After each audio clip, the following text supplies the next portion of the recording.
Okay, so today I thought I'd tackle a bit of a fun topic.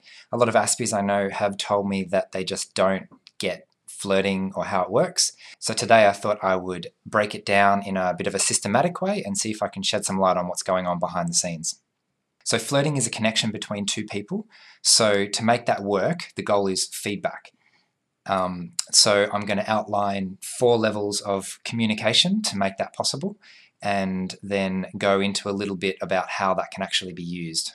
Every human connection is different, so I can't tell you exactly what that's going to look like or be too prescriptive about what you should do in the moment, because it's more about following your impulse at the time. But I can tell you that if you're not getting feedback, then there's no real connection. So these are kind of like the conditions under which it is possible to have that connection. It's a little bit like, I can't tell you exactly what a flower is going to grow into, but I can tell you that it's going to need sun and soil and water, for example.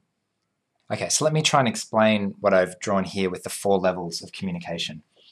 So just because I send a message doesn't necessarily it's been received, right? So if I say hello and you don't hear it, well, that's level 1, and that's not very useful. Level 2 is I say hello and you do hear it.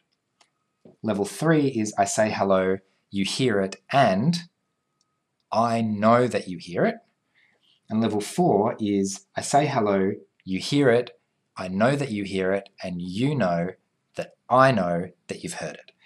And when we get to this level, this is where a real conversation, real communication starts taking place, because if both of us are 100% sure that the message has been received, then it rules out the possibility of the message being ignored. Right?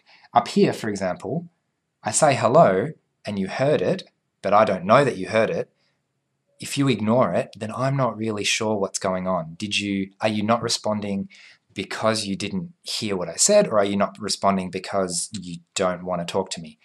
Whereas here, if you don't respond, if you give me the cold shoulder, it's a very, very clear message that it's because you have chosen not to talk to me. And then that's some feedback that I can then use to decide what I do next.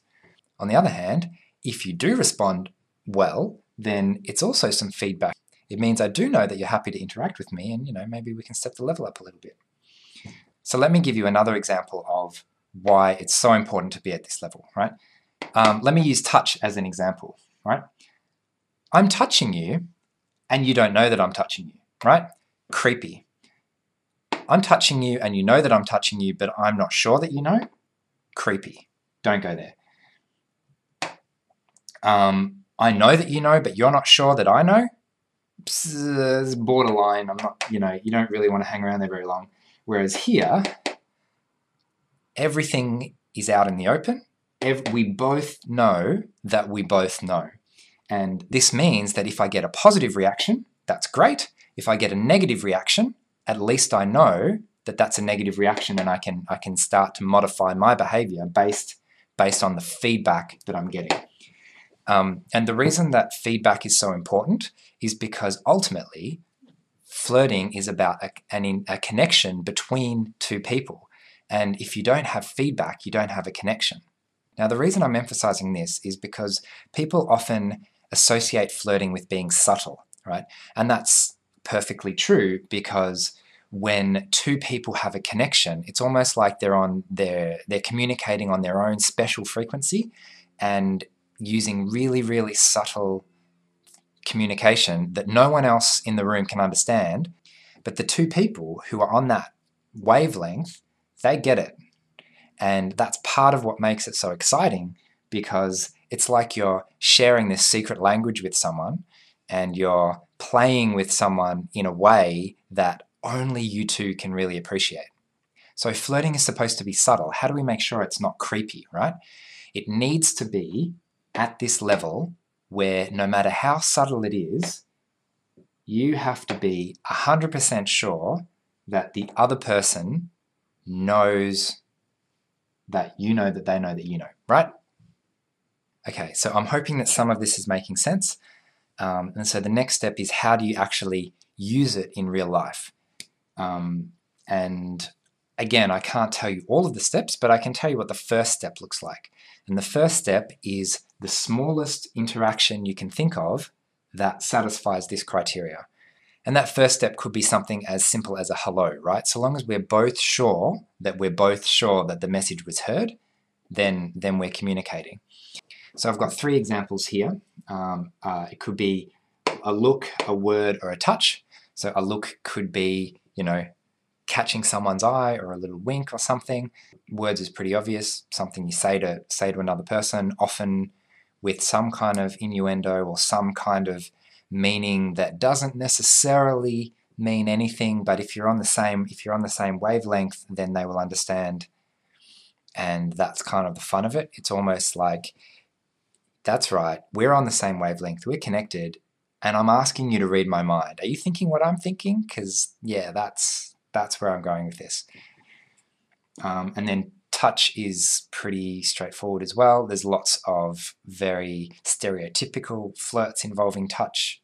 And again, all of these are really, really little, or they start really, really little at least. And the beauty of keeping that first step small is it's really safe, right? If I say hello to someone and they ignore me, big deal. If I jumped straight in with something overtly sexual, for example, that's probably inappropriate in most situations because I haven't tested the feedback yet to see if that's welcome or not. So I say hello, and if that's welcome, then I might try something else. But feedback works best when you get lots and lots of small instances of feedback. And the reason that's really convenient and easy is because you can stay on one level as long as you want and until you've got enough feedback that you're confident you can increase the level a little bit. And when speaking to someone that you've never spoken to before, some small talk advice that I found really, really helpful was asking a question about the location or the occasion. And the purpose of that is just to break the ice, just to start communicating with someone, start interacting with someone to get a sense of, are they happy to interact with you or not? Because if they're not open to that interaction, then you're not really welcome. So you can't move forward if you're not welcome, but you don't know if you're welcome until you start somewhere. So that's why one of the reasons that small talk exists, because it's always socially acceptable to go up and say anything socially appropriate to someone, in terms of small talk. Hello, how are you doing? What's your job? Boring things like that. So this has been a framework that's really helped me a lot. Hopefully you found it useful, and happy flirting. See ya.